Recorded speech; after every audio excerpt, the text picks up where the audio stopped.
Hello everyone, this is Bhumika Patil, lecturer in Information Technology from Praveen Patil College of Diploma Engineering and Technology, Bhayandar. In this video, we are going to see about fourth chapter, that is digital evidences.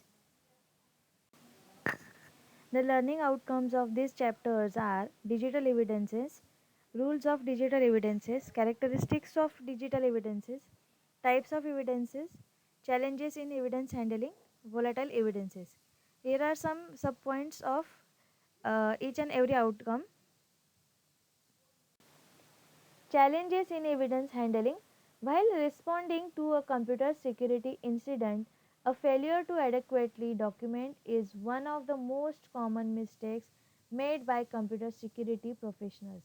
Analytical data might never be collected, criminal data may be lost, or data's origin or meaning may become unknown, as there are many evidences collected based on technical complexity is the fact of the properly retrieved evidence requires a paper trail. Such documentation gives an impression of having a certain quality against the natural instinct of the technical practical knowledge of individuals who often investigate computer security incidents. The challenges faced in the evidence handling must be properly understood by all the investigators. They should also understand how to meet these challenges. Therefore, it is essential for every organization to have formal evidence handling procedures that support computer security investigation. The most difficult task for an evidence handler is to substantiate the collected evidence at the judicial proceedings. Maintaining the chain of custody is also necessary. You must have both power and skill to validate your evidence. Authentication of evidence. The law of many state jurisdictions define data as written works and record keeping. Before introducing them as evidence, documents and recorded material must be authenticated.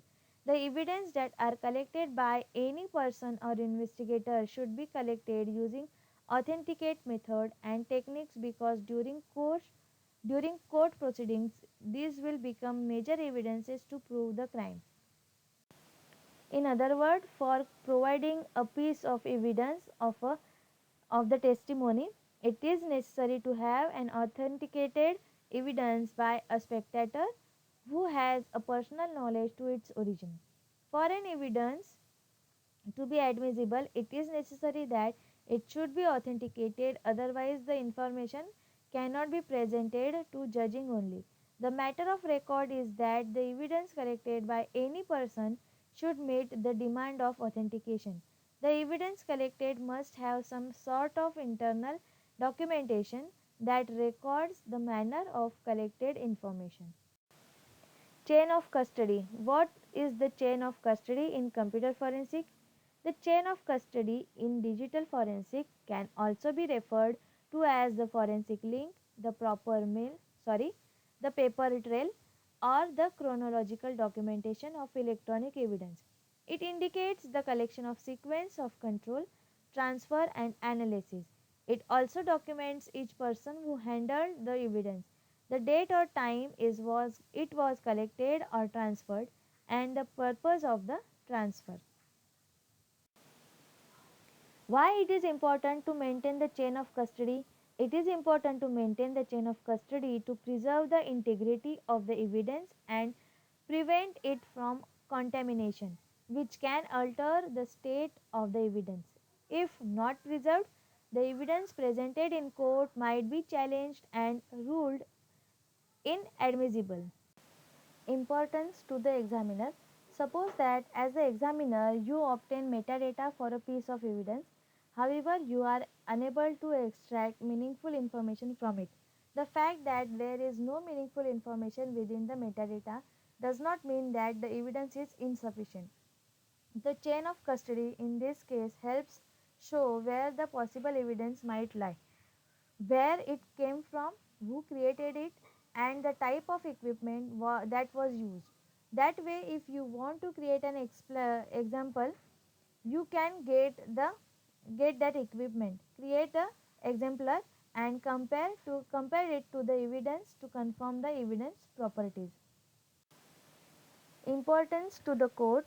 It is possible to have the evidence presented in a court dismissed if there is a missing link in the chain of custody.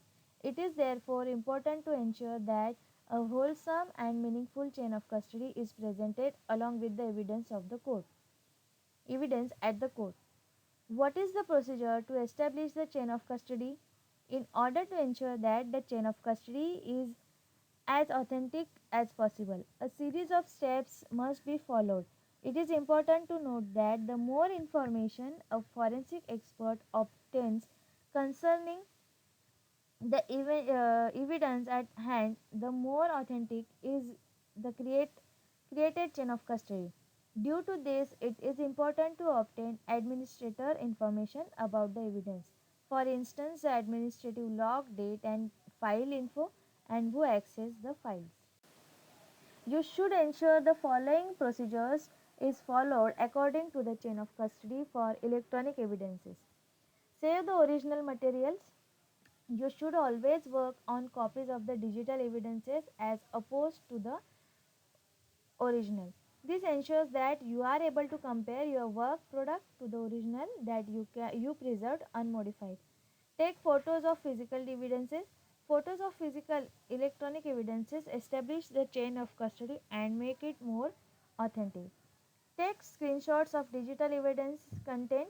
In cases where the evidence is intangible, taking screenshots is an effective way to establish the chain of custody. Document date, time, and any other information of receipt. Recording the timestamps of whoever has had the evidence allows investigators to build a reliable timeline of whether the evidence was prior to being obtained. In the event that there is a hole in the timeline, further investigation may be necessary. Inject a bit for bit clone of digital evidence content into our forensic computers. This ensures that we obtain a complete duplicate of the digital evidence in question. Perform a hash test analysis to further authentication. The working clone. Performing a hash test ensures that the data we obtain from the previous bit by bit copy procedure is not corrupt or reflects the true nature of the original evidence. If this is not the case, then the forensic analysis may be flawed and may result in problems, thus rendering the copy non authentic. The procedure of the chain of custody might be different depending on the jurisdiction in which the evidence resides. However, the steps are largely identical to the ones outlined above. What considerations are involved with the digital evidence? A couple of considerations are involved when dealing with digital evidence. We shall take a look at the most common and discuss globally accepted best practices. Never work with the original evidence to develop procedures. The biggest consideration with the digital evidence is that the forensic expert has to make a complete copy of the evidence for forensic analysis.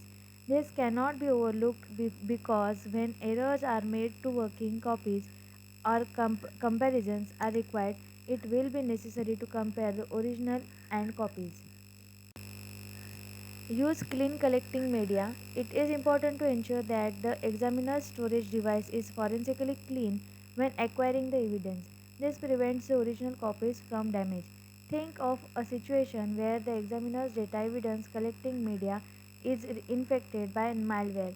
If the malware escapes into the machine being examined, all of the evidence can become compromised.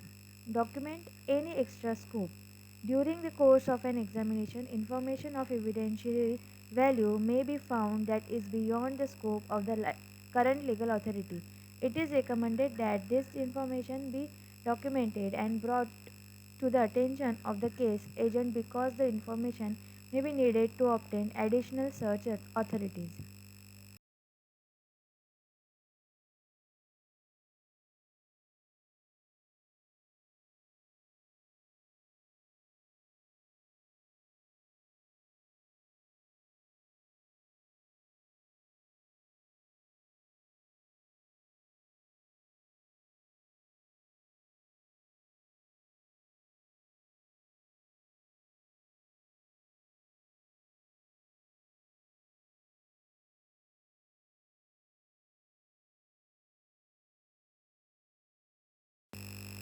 Consider safety of personnel at the scene. It is advisable to always ensure the scene is properly secured before and during the search.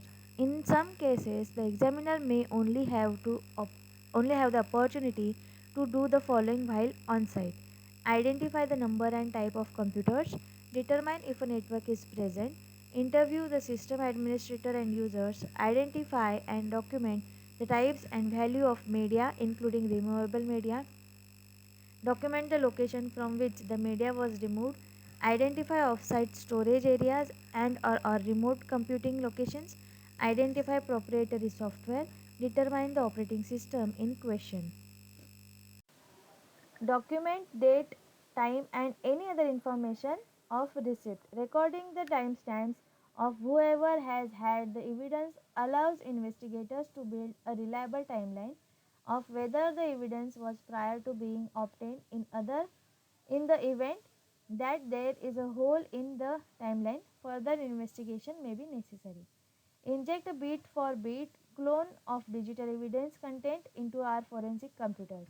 This ensures that we obtain a complete duplicate of the digital evidence in question.